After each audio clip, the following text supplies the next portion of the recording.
And the reason I have a lot of questions for you is because the only way to make this happen, the Injured and Illness Prevention Program update, it's by really showing you guys what I've been learning out there in the field.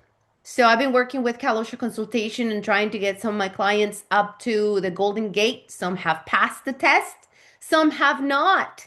And today I bring you those tips and wonderful insights as to the reasons why we do not get to pass the Kalosha test to be with our nice, wonderful company name on their webpage as one of their Golden Gate participants, or even under the VPP, which is a more advanced voluntary compliance program. And for those of you that don't care about being part of the voluntary compliance program or Golden Gate, but you're here because you want to make sure you start 2026 with a renewed sense of we're going to do it this year. We're going to get our safety culture improved. We're finally going to reduce these workers' compensations, injuries and illnesses, and our X mod will be lowered. And mind you, it takes about 3 years for that number to actually come down from the time you get injuries and illnesses under control. Ask your insurance carrier, and you will see how your representative will explain to you, yes, the experience modification rate, which is a rate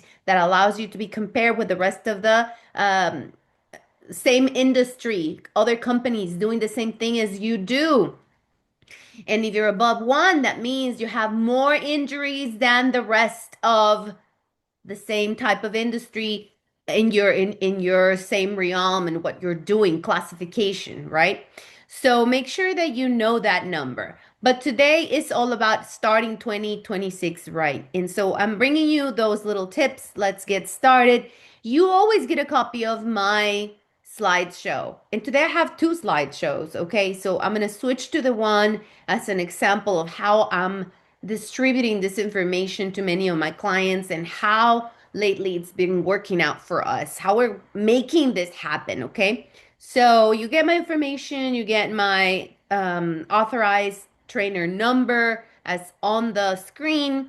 And then before I start with that, I always do some updates. I always throw out there some new stuff for you to keep your eye out on. And this is, after all, the 2026 Safety Updates webinar series. Don't forget that you get every Friday, every first Friday of the month, we do this webinar. And I think there's only an exception in January because no one wants to do a webinar coming back the first week of January. Everybody's so busy trying to deal with emails. And the only other variation is March, just because I always have a commitment on that first Friday of March. So I need you guys to put in your calendars. First Friday of the month, 11 a.m. We are taking this webinar. We are assigning it to our supervisors because most of the time our webinars are designed for leads, supervisors, mid-management, and upper management to get a hold of safety issues and take it out there and make it happen. You are encouraged to attend a Kalosha advisory meeting in order for you to know what Kalosha is thinking and what's happening out there and the new laws coming up. As a way to just kind of put it all in a nutshell and give you what's going to happen this year, finally, Kalosha is coming up with a workplace violence draft for Title 8 because remember, this is a result of SB 553, Senate Bill 553. And so we have it in the labor code, but we don't have a Title 8 standard, a full section for workplace violence. And so by December 31st, 2026, we will have language and we will go back and review our programs. So keep an eye out. You're still supposed to have a program already where you adhere to the model program that Kalosha has on their website. A lot of good stuff in there to get you started. And then once this new language is out, we will be updating all of our programs. And we'll tie this in with how this IIPP topic for today really does dictate that you continue to stay updated. So a great way to stay updated is attending our webinars every Friday and also getting Kalosha's newsletter and of course subscribing to all of those associations that you belong to per your type of industry, right? If it's a Contractors Association of America, whatever you're in, you have to stay updated. It is your responsibility, no doubt. So we do have new language coming up with the workplace violence language. Big deal there with some of the exemptions. Some people were exempted before with the number of employees at a location at any given time. Now that will be stricter, and some clarifications in regards to, I don't care if you have less than 10 employees, but if you have janitors or security people, you have to have a workplace violence program to cover these types of employees. So good changes, but remember these advisory meetings are open to the public. You could attend, you could give input, right? And so we have some dates on their webpage. The next one, which surprised me, was the indoor and outdoor regulations. We do have new language definitions and requirements. And one of those requirements that called my attention is that you will be, probably will be required because this needs to pass, right? So it's not final language, but gives you an idea at what they're thinking. So they're clarifying some of the definitions that before gave us a little bit of a headache, such as high heat, right?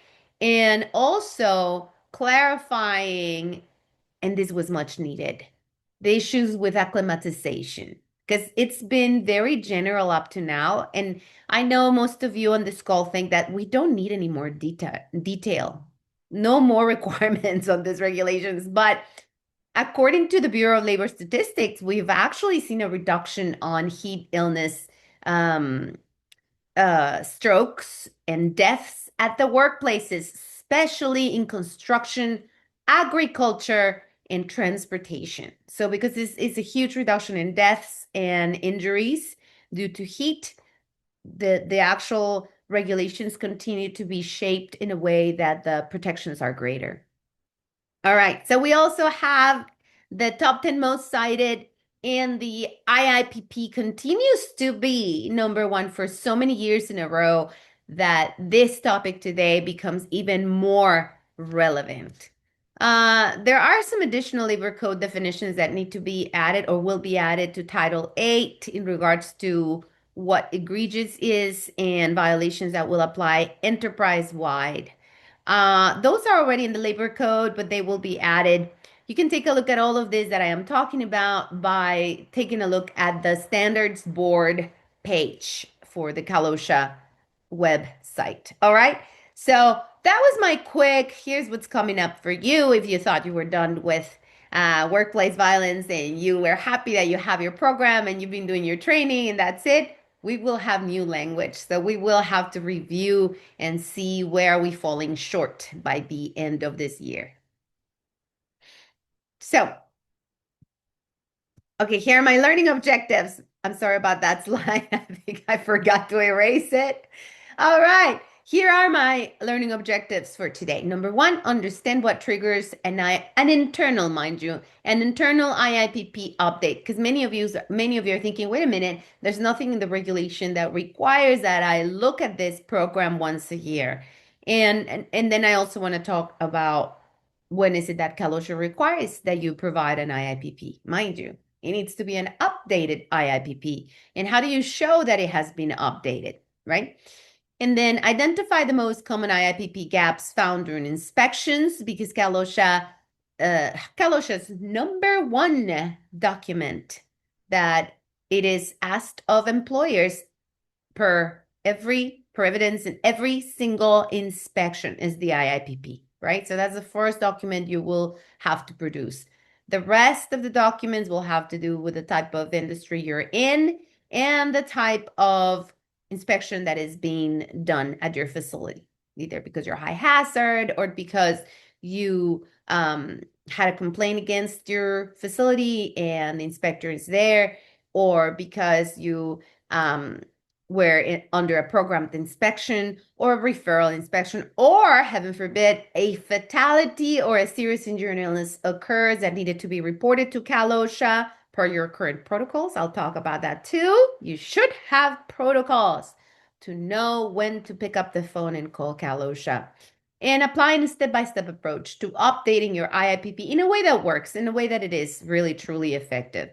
So I said this in the very beginning. Why is this topic so important? Because the IIPP is in the top 10 most frequently cited and continues to be for many years in a row. So let me just show you there how this thing happens. So here we have the actual top 10 most frequently cited.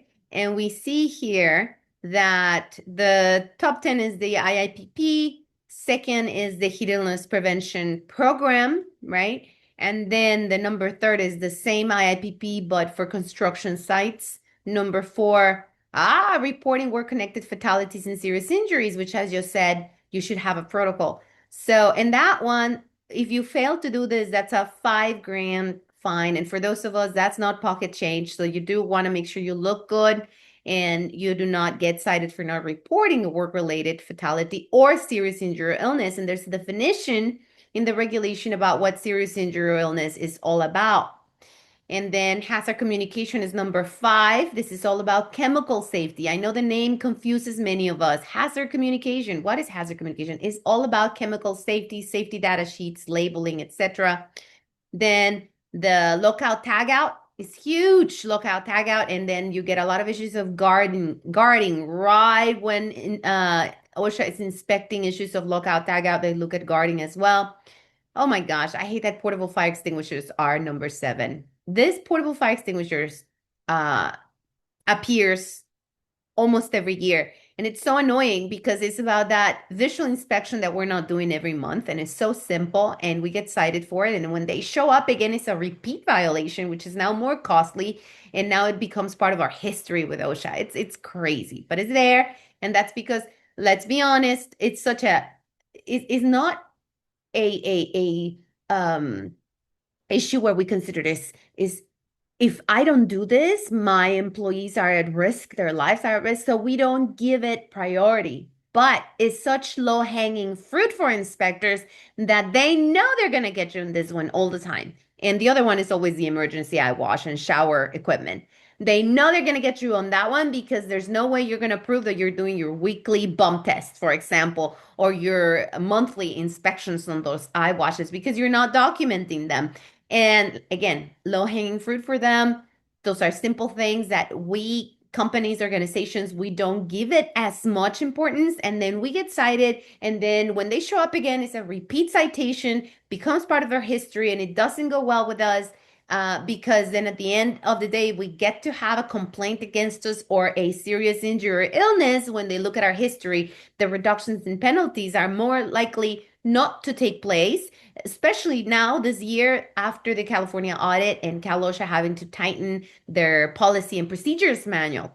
So it's a whole deal here of information with us knowing what are the top 10 most cited. So if any of these topics that we quickly and briefly review right now are part of what you do, I highly advise that you start doing your internal audits. And that becomes again part of what we're talking about today, which is your IIPP. So why is this topic so important? Again, because it's one of the top 10 most cited. Anytime you have an inspection by CalOSHA, that is the first document they will ask of you in the document request.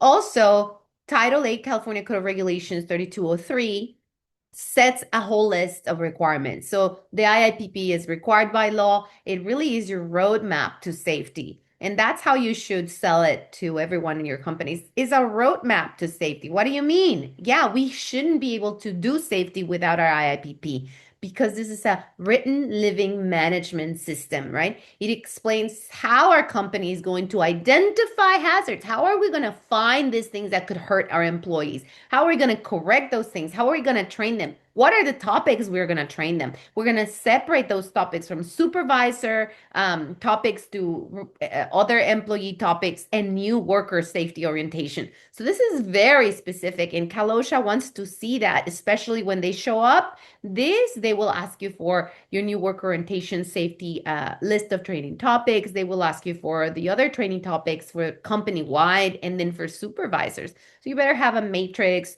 or files where you're showing how you're doing this. Um, Also, how you hold supervisors accountable, right? So a lot of the times they will ask you or they will find that the company is not very good at doing disciplinary or recognition programs, which is also huge for your IIPP. Let's talk about more about that, okay?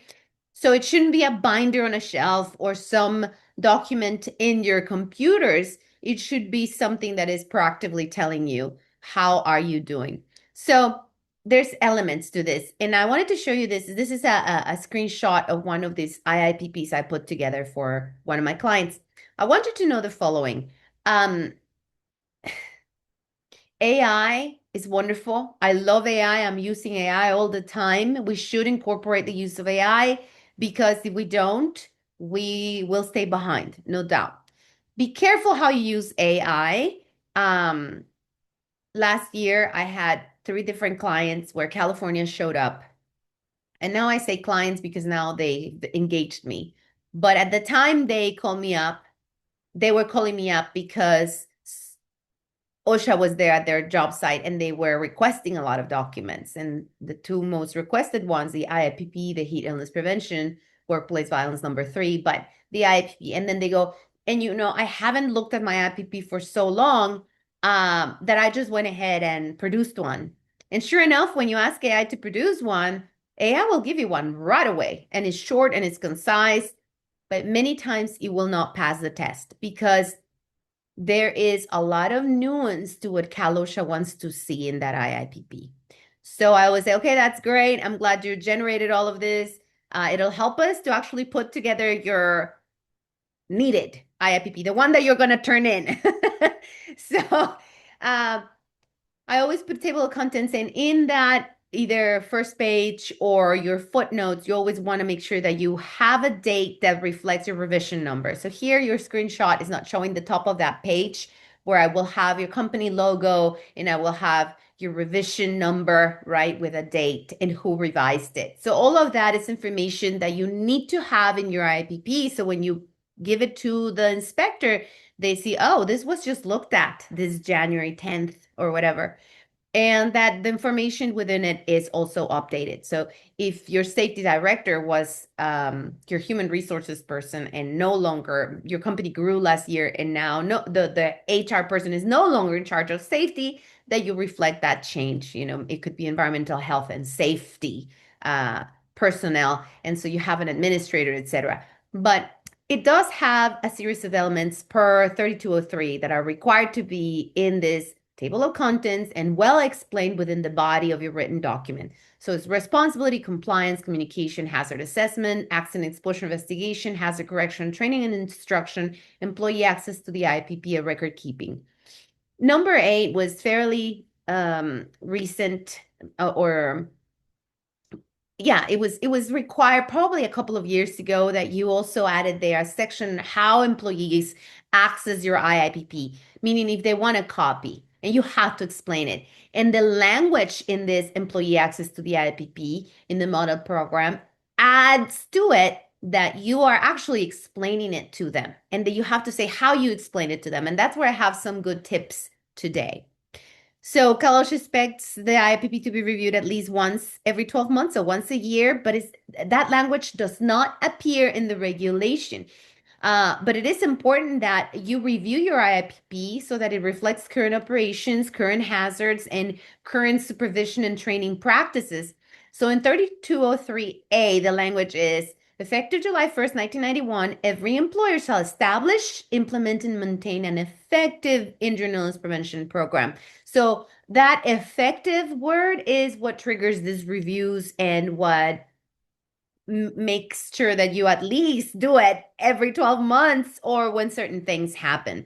So if you look at the definition of what the word effective within a law context or in legal terms means, you will see that it says there, it means producing the intended result. Effective means producing the intended result. So if you have a written document that says, we're going to do all these things in order to stay safe. So this is how we do hazard recognition. Remember those elements? Hazard recognition is number 4, right? Is you're saying we're doing this for hazard recognition. We're doing inspections, blah, blah, blah, but you don't say how often and you're actually not doing them. You don't have any records of any of those inspections. Then that written program is not producing the intended result. And this is where that you get cited under 3203A for not having an effective IIPP, right? So this is very, very important because your IPP needs to be functional, has to be enforced, and it has to be achieving the goal for safety. This is how we're changing IIPP for 2026. We're making it effective, right? Okay, so even before that 12-month, but you should have that 12-month schedule to look at your IIPP, to actually open the file and read it to see if it jives. But even before that, some things may trigger that update.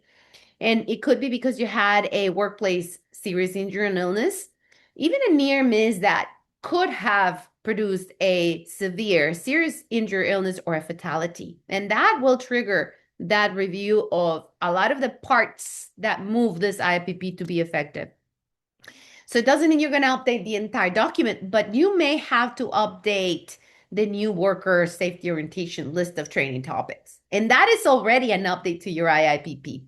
So I'll tell you why, and we'll see it in a moment. Changes in operations or job tasks also trigger this update because many times you expand your facilities or you open a new department. Well, that also triggers that looking into, okay, wait a minute, this new department needs to be walked, needs to be inspected at least, and then you can fill in the blank because depends if you open a new department and it's manufacturing. Trust me, you want to do this daily walkarounds, right? Or you want to do your weeklies or you want to do your monthlies, whatever you want to do, you have to come to a agreement as to what's needed depending on what you're doing, right? And so that reflects those changes in either your matrix or your frequency of inspections. Even it could be because you have looked, you stay updated. I started this webinar saying, make sure you stay updated, right? These webinars are a great way to stay updated. There's so many other webinars or your associations and Cal OSHA's newsletters and other newsletters that allow you to stay updated. So when you have notice of updates to regulations, like we were talking about, the new language that is coming up for Title 8 workplace violence for general industry, that brings up this issue of, hey, do I need to look into my IIPP element number 7 for training? And do I need to add a topic that I didn't have there before? And also after CalOSH inspection or citation, they expect that you correct certain things. So your IPP may also need to be updated. So in a nutshell, if the workplace changed, but your IPP was not looked at, you are most likely out of compliance. So I want to look a little bit at your model programs. We do have some model programs that let's see. I don't have it open. I do want to have it open. This is a great way to, get you started. And I know for those that use AI, sometimes you ask them to merge a document and then you use these model programs. For those of you that have never looked into those model programs, they're useful, but the formatting is so bad. Uh, and many are like, yeah, that's why I don't use them. But Kalosha lately has been good at updating and giving you some of these model programs. And so I want you to look at some of the wording there. Mind you, what I produce for you does not look anything like this, but it does have a lot of the basic wording. And so in this model program, if this is what you're following and working with, you have two model programs for Kalosha's website. You have one for high hazard employers, one for non-high hazard. And right there and then you should know what this is all about. Number one, Kalosha comes out with a list of high hazard industries every year. All right. So you need to look at the 2025, 2026 high hazard list of industries. I think they dropped one industry, which was waste management. And I do have a client in that classification. What that means is before we had an IIPP under the high hazard model program, and now they're not considered high hazard, right? So the format changes a little bit, and some of the record keeping requirements are different. And also the frequency of inspection and a lot of these things are a little bit more higher requirements, more strict. That's the word I was looking for. And you just have to keep an eye out because this list that will dictate what model program you use, for example. And it always starts with the elements which we talked about, and then it gives you red lettering for you to fill in the blanks. So the name of your company, and then sometimes we make ourselves so complicated for each of these elements responsibility, and we want to give responsibilities for the administrator. It is a good idea to delineate right here the responsibilities for the supervisors and responsibilities of employees, which is briefly to follow safety rules and to actually attend to safety trainings and to follow the code of safe practices, for example. So there are the nuances right there of having a good IIPP. Responsibility, who's in charge at minimum, who is administering this program, right? Compliance, and then making sure that you look at this wording because there's a black lettering that you should have, and then that all the red lettering that you don't have, communication, etc. And you can look at this in your own time, but you can see here how for hazard assessment, the periodic inspection is so specific.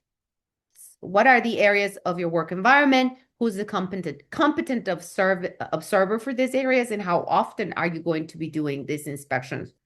A huge tip here is do not, please, and I repeat, do not add things that you can't achieve. So it's better to under promise and over deliver than to promise that you're going to be doing inspections monthly and you do them once a year. That would be terrible. But I've seen this happening. So I want you to never promise more than what you can achieve. Okay. And so let me get back to my PowerPoint. I don't want to spend too much time looking at just model programs. I want you to know that they exist and that you can use that as one of the good programs to follow through. And if you are very much loving AI, you want to make sure that the program that you're merging it with is this.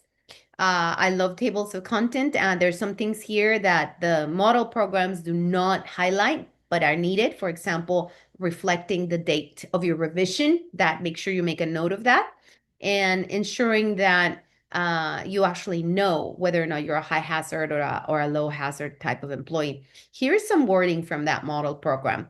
On that element number 8 for access and explanation of your IIPP, because mind you, this webinars are to give you tips to do the task the right way. It does say explanation of your IIPP and measures for reporting any unsafe conditions. So there's two things right here already. Number one, you have to explain it to everyone in your company. You have to tell them what an IIPP is. Now, if I go right now to your organization and I ask you, if I ask anybody that I am walking by and I stop and I talk to your operator of a machine, do you know what an IIPP is? They'll most likely look at me like, what? Do you need to go to the bathroom, lady? Because when you say IIPP is like, oh, the restrooms are over there. So what this is saying is everyone in the company should know what an IIPP is. And everyone in the company should know how to report an injury and illness, right? And then it says, and measures for reporting any unsafe conditions, work practice, any unsafe work practice, something that they don't feel that it is very safe the way they're doing it, the way they report injuries, and when additional instruction is needed. Because maybe sometimes they're like shy, but they feel like they're not qualified to do a task that you've thrown them in to do. So that's not safe. So this is wording from these model programs that you probably don't find in the regulation, but that Cal OSHA is expecting to see, right? Especially with this explanation of the IIPP, that's something that now they're asking, especially if you want to be in one of these voluntary programs or Golden Gate, which, by the way, even if you don't care about them, it's a way to be compliant. So how do you accomplish this at your facility? So now I'll tell you how I do it for my clients. To do an explanation of the IIPP, we are injecting a 15-minute video into my new work orientation, safety orientation. So to start, every single employee right there, they watch a video.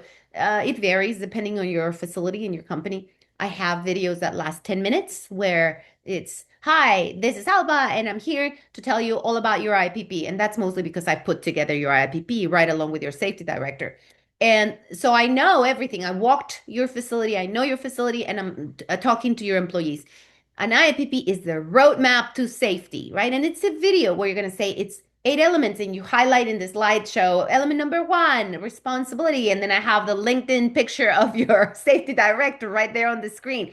And so now visually, every new employee knows who's in charge of safety. And then you get into supervisors are responsible for providing you personal protective equipment. They're responsible for safety. They should lead by example, etc. And then employee responsibilities and a full slide on that. You are to attend every single training program. You're to follow the code of safety practices. The code of safety practices, mind you, is not under the actual wording of 3203, but it is mandated, or we want to make sure you have one because, and listen to this, it's very, very interesting. Most times when we go out there and we talk to employees, they can't formulate, they cannot quickly formulate a rule for safety. So if you say, okay, so can you tell me at least a couple of rules, safety rules here at your facility? Just some rules, safety rules. It's so hard to come up. But if you continuously distribute this reminder, that's why we do it once a year. They have to watch that video. And for those of you that don't have a video, once a year, you're scheduling that review with me. I just did a couple of reviews in December, and I'm doing reviews this January because it's mostly the times when we do it because December is usually so festive that we don't want a heavy duty topic for safety. So it's ideal to do the explanation of your IIPP. In January too, just because you're starting the year. So a lot of my clients are asking me to do the review this year, the 10-minute explanation, 15-minute explanation, along with another topic for their safety meetings or plant-wide safety committee meetings, etc.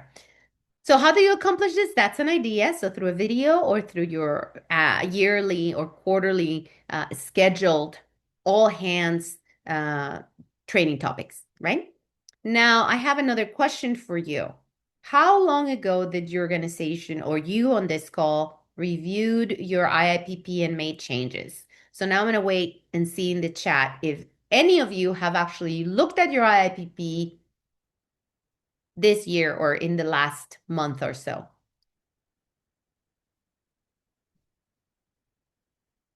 Okay, so I do have some people here that say, okay, annually we reviewed it, but I did it in November.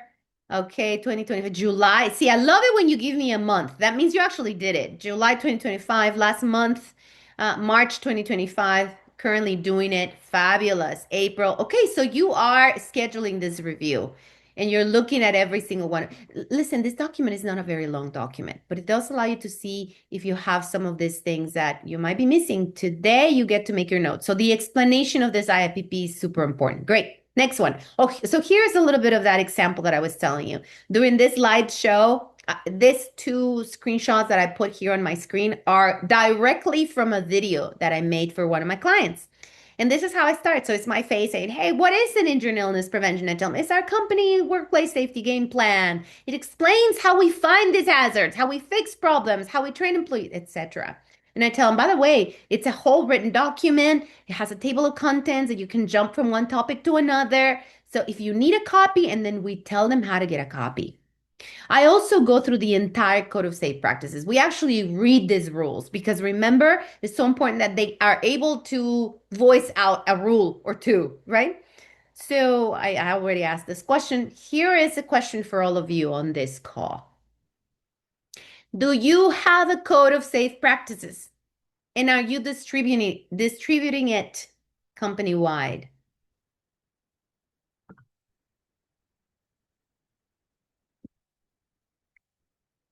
Let's see the chat. Let's see who has a code of safe practices. Okay, you are a little bit more shy with this question. Okay, I like some of your answers here. You have department-specific rules to live by, safety rules. That's good. You have a lot of them, one for almost every topic. You know, but you got, I love this. Safety practice, have a safety practice policy. We do, doesn't look like that. Yes, yes. Okay, Kalosha will ask you for a COSP, which is the Code of Safe Practice. One page, maximum two page. Don't complicate your life. These are just succinct, basic rules. If you look at what I have on the screen, you should have something that says, hey, immediate report of injury and illness. Everybody has to know the hazards of their job. Make sure that you bring safety concerns to the attention management. Hey, inspect your work area every day.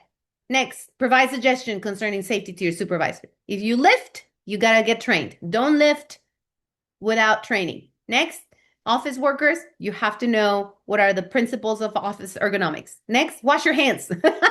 Right? So these are very important, just safety rules that are basic. We are not talking about, machine operator safety rules and very department specific. Those get to be too lengthy to put as part of the code of safe practices, part of your IIPP. Calosha shows up, they want your IPP, they expect to see a code of safe practices, one page. All right. So this is good. This is good that you got a little bit of a taste of what we're looking for here. Okay. Nice, nice. I love it. Of course, some of the gaps that Kalosha sees is that your IPP exists, but it's not really implemented. It's not effective. The binder or the electronic copy of your IPP looks great, but your employees cannot explain how to report hazards. This is huge, guys, huge. Kalosha shows up at your workplace and they ask how to report injuries, illnesses, and employees are not very clear. This is why this previous slide is so important, that you actually explain the IPP. And in that explanation, you're saying, by the way, we have a way to report injuries. Some of you, and this is why when we do this video, it varies from client to client. It's not like I can do a video for everyone.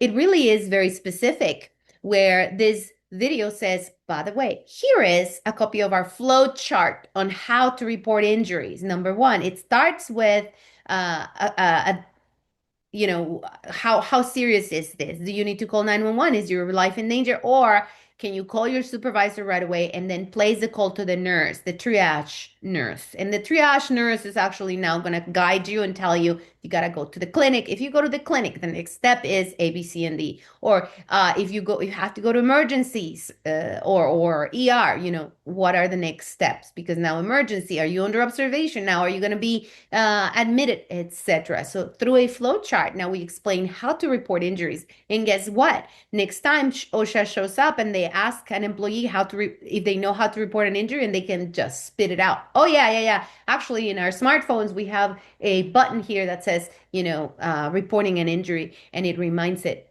It gives us a reminder on how to do that. That's what we want to see. Clear procedure. How do you report injuries? This is all part of your IIPP, guys. So for those of you that thought that it was just a boring document that needed to spit out everything that the model program said, this is part of it. So what I do for a lot of your companies, the appendix list, depending on what you already have, it's a little bit larger. So the body of your IIPP has those 1 through 9 elements, but then we have the appendices. And the appendices, many times, that flow chart is part of the appendix. How to report the protocol on how to report to Kalosha when there's a serious injury analysis. That's your appendix. Another appendix. The new worker safety orientation list of training topics. That's another appendix. Okay. Your inspection checklist. It's another appendix. Okay. So more gaps, no evidence of annual review. I already told you that's why it's so important that in your document you have one line that it says when was your last revision. It has to reflect actual operations. We talked about that. Many times the field work is not addressed fully. Many times we're missing some things there, or new equipment that you just bought that would trigger some issues of guarding and lookout tagout that you didn't really have before, and now you need to add, and that needs to be added to your training topics, right? And also to the frequency of inspections. So, have you gotten a whole new department, machinery, a new procedure, a new robot, anything that is new and that you haven't looked at what needs to be updated, what forms need to be updated? The frequency of inspection is most likely something that needs to be updated, and the list of training topics for new worker safety orientation and also company-wide matrix for training topics needs to be updated. So what changes in terms of updating your IPP?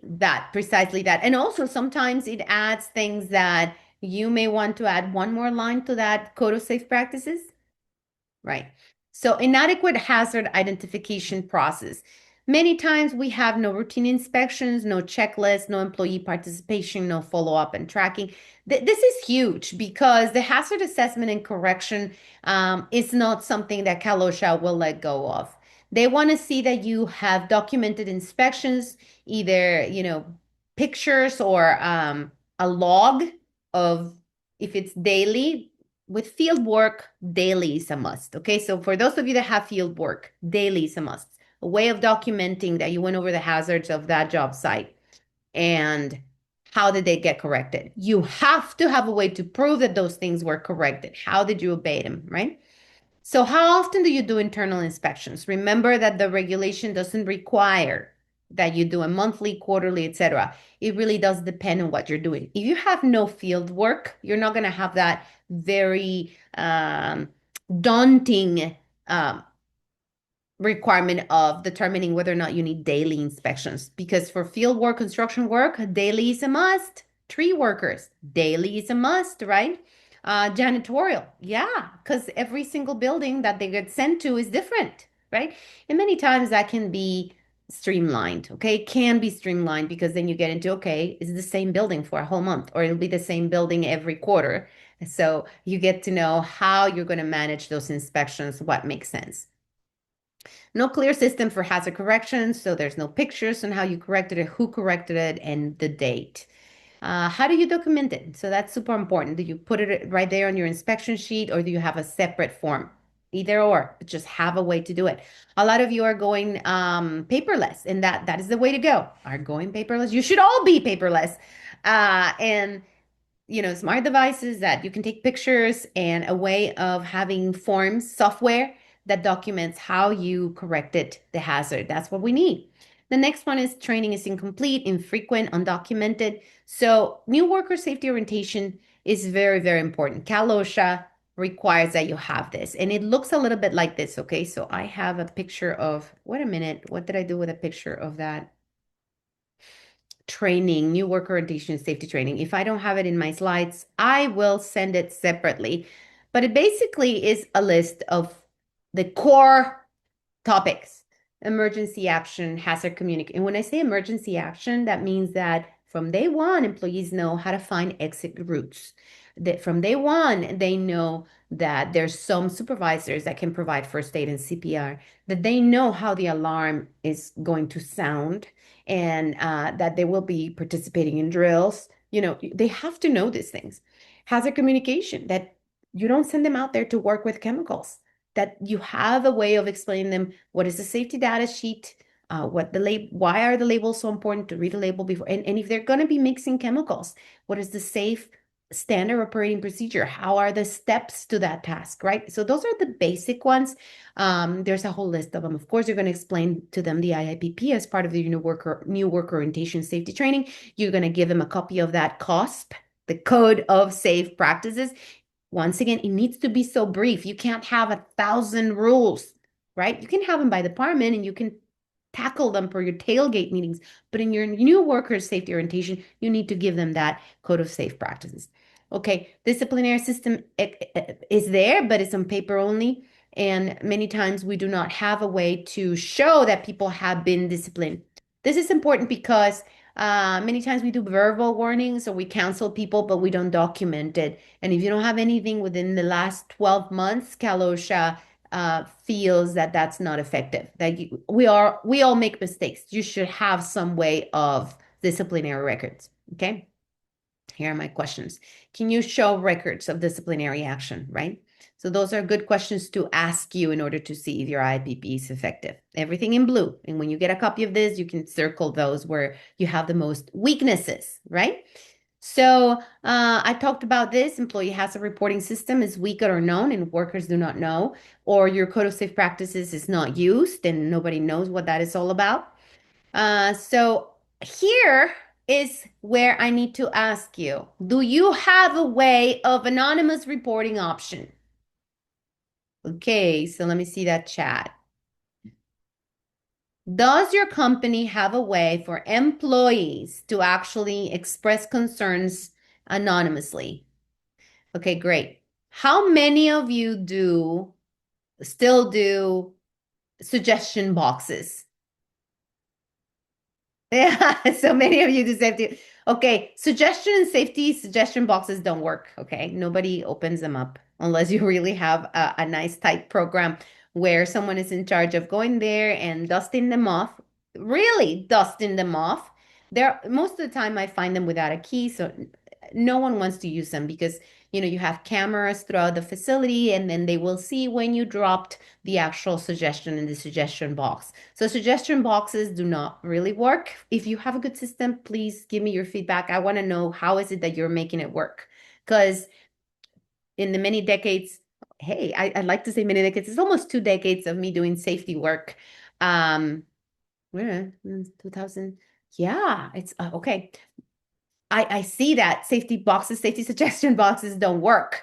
So a lot of, okay, not true. Some of you are saying, yeah, mine, it's checked weekly. I do. Okay, great. I do not like the boxes. I see that there's some of you also using, I like this change. I see some of you using QR codes, and the QR code will help employees to, do either anonymous or non-anonymous concerns, and that is good. So I like the QR code posted in bulletin boards. So good, good. What did I see here? I like that input. Fake ones. Yeah, sometimes people don't take it seriously, but you should by law, you're supposed to have a anonymous, you are required to have an anonymous way of reporting concerns and safety issues. All right. The IPP, and I will send you a copy. All of you will have a sample of the Code of Safe Practices so that we know how to do it the right way. And then the last gap that is common that I've noticed last year, I had a lot of requests to put together IIPPs. I actually had requests to do expedite. Why? Because Kalosha was there and employer wanted to reply within the amount of time frame given, although you can ask for an extension. But I did have a particular employer that said, no, no, no, no, no. I want to show Kalosha that I have my stuff ready. And so sometimes we have to produce this right away. And one of the things that I see most commonly missed is how are you giving access?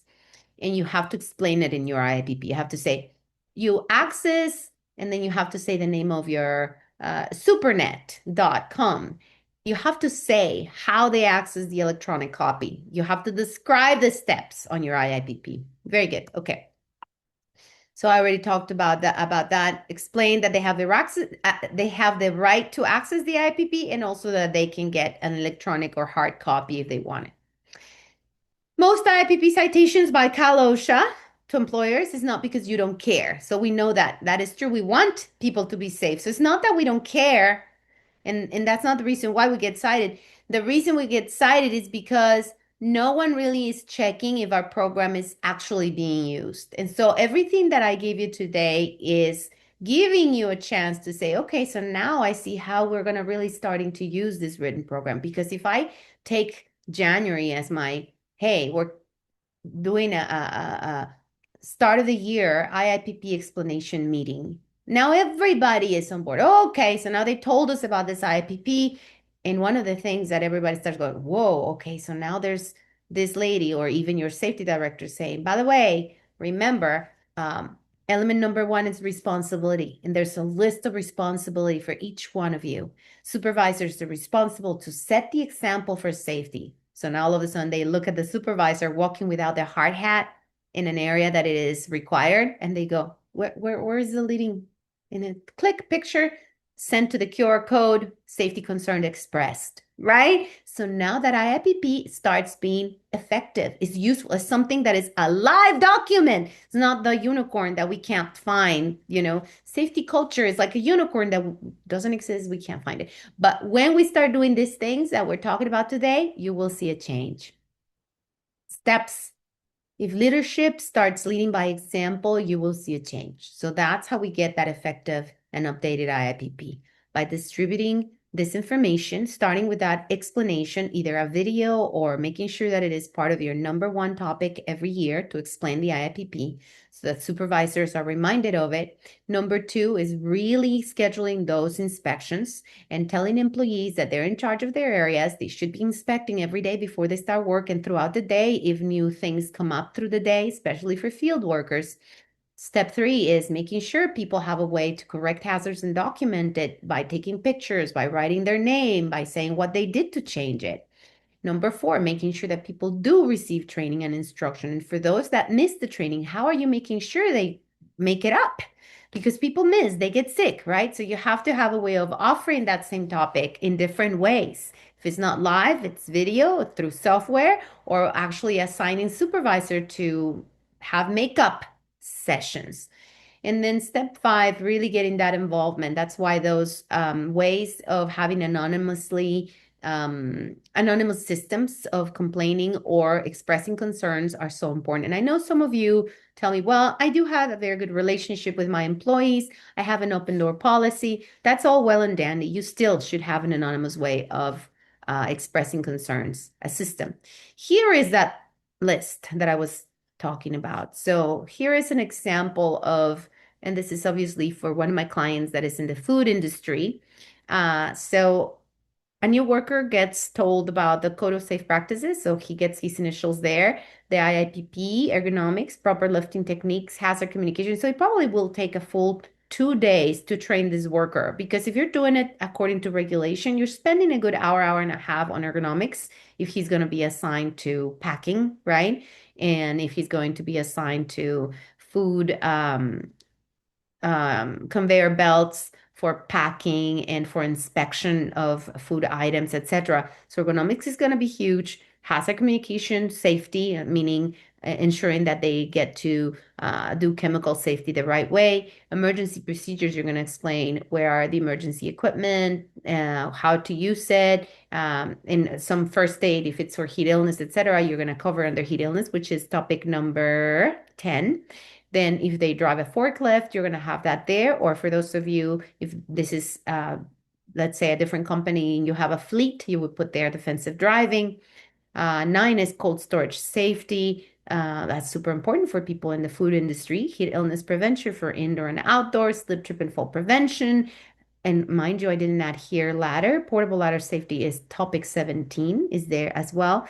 And you have language there. It says that they have received instruction and they're going to abide by this safety policies in the code of safe practice. And if they do not abide by this, failure to follow these policies may result in disciplinary action and possible termination.